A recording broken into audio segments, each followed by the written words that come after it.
Claire Dorian, and I'm head of our sustainable finance team in our capital markets division at LSEG. We very much use this platform to be able to engage with CEOs, founders, and entrepreneurs of businesses to make sure that we understand how they're being able to use our markets to grow their business and enable them to share that journey with us. We'll discover how the businesses have been inspired to become what they are today, and how our markets have supported the businesses and their growth and plans for the future. I'm therefore delighted to introduce Michael Laurier, the CEO of Symphony Environmental, a business that he co-founded back in 1995. He's brought to AIM in 2001, and today they're very much a leading developer of technology to make ordinary plastic much more sustainable and biodegradable. Could you share a little bit more detail on really what Symphony does, the technology and how it impacts products that we are using as people in everyday life? Yes, indeed, and a great question, and an answer that could go on for many hours, but we don't have many hours, so we'll keep it short. Essentially, the company was founded on creating technology that would make ordinary plastic biodegrade in the open environment. The idea was to deal with materials that would escape collection, materials that couldn't be recycled. And we introduced this technology, which is basically an additive that goes into the extrusion, the manufacturing process of ordinary plastic. You put this 1% of our D2W, which is what we call it, into an ordinary piece of plastic, and it will make it degrade and then biodegrade into the open environment. So you can imagine when we launched it 25 years ago, we thought, wow, this is something that is globally very important, but the world wasn't ready. And the course has been a long course, and it's only in recent years that the world has recognized the importance of dealing with plastic pollution. That is only one part of the business, and the other part of the business deals with doing something different to that piece of plastic or rubber. We might make it antimicrobial. You can put it into a glove. You can put it into food packaging to stop food becoming contaminated, to improve on food waste, or in a glove to stop the cross-contamination of viruses such as coronavirus or bacteria that might be harmful, such as E. coli. So we're doing something to make a big difference to the world in terms of growing crop, everyday ESG requirements, and part of that is also to deal with climate change and to ensure that whatever we do in this world, we do nothing to push up CO2 emissions or to cause more environmental impact. That's essentially what we do. The technology that you're developing clearly has got a very strong environmental impact and contribution to the planet. Very timely, given how much there is a big focus on sustainability at the moment. So what growth ambitions and aspirations do you have for the future for the business, perhaps sort of thinking in a 3-5 year timescale? Well, you can imagine we're very ambitious. Our first major step was listing the company. And the reason we listed the company was to increase our visibility, also our credibility, because it's well known that when you're listed, your compliance level goes up. You're forced to go up from where you may be comfortable to areas that you wouldn't even think about in that route to becoming a PLC. So in terms of growth, you have your foundations, you have your visibility. You want to be global, as we are. We're touching nearly 100 countries globally.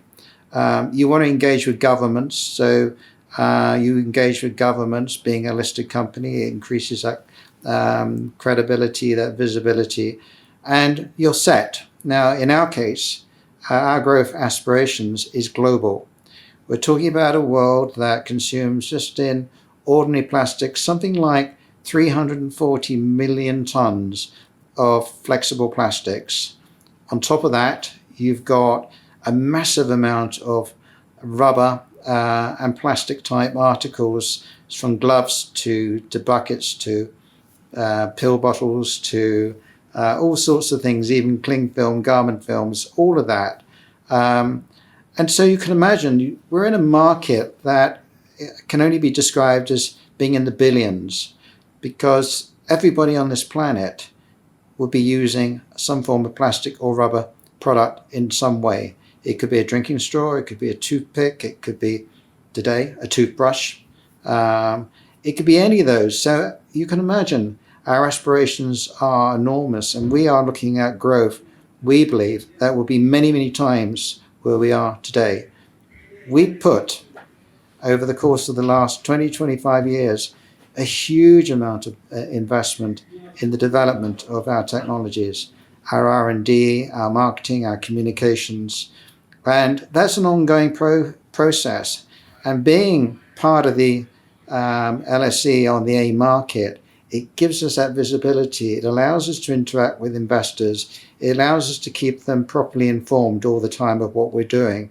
And we're getting a lot of visibility having that role, as well as, of course, essential capital. Capital is important when you're taking on a market size, a global market, the size that we've just taken on. That form of visibility, that access to capital is critical. And it's great to hear how much innovation is happening within the business at the moment. And you've recently signed a deal in the US to make sure that you can supply your plastic technology, and taking the business from what is very much a largely flexible plastic business to rigid products. What does this mean now for the business and the capabilities that you can develop? I think this is the start of a major, major step forward. It's been ongoing, like with a lot of our projects. We've quoted that we're on more than 100 different types of projects and doing vitamin bottles, which is a semi-rigid. You're moving away from, I think, flexible, and you're enhancing it by bringing rigids in. And that opens up a global market. Now, we announced the move into this particular area about a week ago, but through our communications through the LSE, the global effect was incredibly good. We're getting people from all over the world saying, we need to use this technology. Can you assist us? Can you give us some of your data? And when I mean global, our people in Korea, they're very involved in following our communications, and they want to copy it. They want to copy it on the basis they know that it's credible, they know that the research has gone in, and they know our communications are accurate. So yes, as I said, we have a massive flexible plastic market, but we have an even greater rigid market. So moving into vitamin bottles, as we just announced, is another major step forward.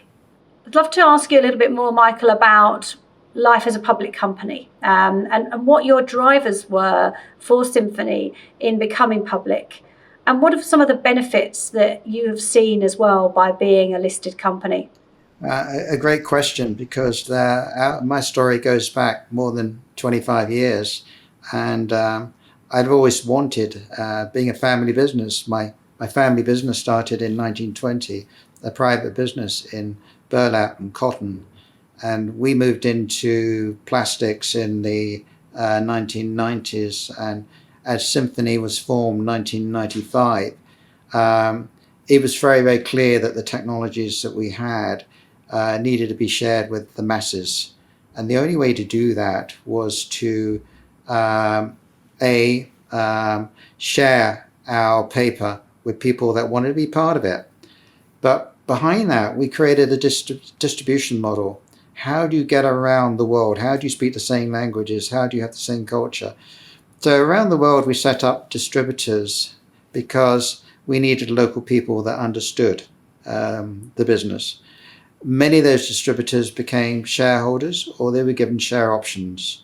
In that way, we were aligning our interests. The more they sold, the better they would help the value of the company. So it was all part of a stepping stone where you don't create wealth, you don't create success by yourself. You've got to be with other people. You have to have the support. And the support that we got through the global network that we have, which is based on the LSE position of being now a green economy mark, elevates the company to help us move towards our objective. Our objective, as I said earlier, is to have our product properly used in all those great countries that we're supplying, and we touched nearly 100. Now, the IPO was not easy. It was far from easy, because the time we IPO'd this, we had 9/11. And our advisors at the time were saying, can't be done. Nobody was raising money at that time. But, we had the right technology. We knew that the 9/11 was not a long-term issue. We stayed focused. We had very, very strong connections. And we were one of the very few during that period of time that actually got away a successful IPO, 9/11. It was quite an amazing year for the world. It was a pivotal year for us. When we finally became public, we raised our first amount of capital. And we also found that that process of raising capital would continue as the global challenges continued to face us, which required more people, more investment, more capital. And we never stopped investing in our technology or in our people. It's our people that we invest in. And those people are concerned with the globe. They're concerned with environmental protection. They're concerned with protecting food. They're concerned with food waste, all of that. So we tick all the right boxes, and we've got a growing amount of people coming into the Symphony Technologies, either supporting us, being shareholders with us, or simply passing the message. Knowing about this technology is complicated, but on the other hand, quite simple. But it's a confusing subject to many. Michael, thanks so much for all of that great advice there. I'd love to now just ask you a few more questions around sort of that engagement with stakeholders that you have already alluded to. Symphony is really sort of operating at the heart of driving solutions to some big environmental problems, like that global need to reduce our reliance on plastic. Considering that increased focus that we're really seeing sort of in the public markets on ESG compared to the days when you first brought the company to market, what impact do you think that this has had on the company and your engagement with stakeholders and how you communicate in that strategy? I think the core strategy is to communicate the science, which is really the facts. And I'll give you an example of that.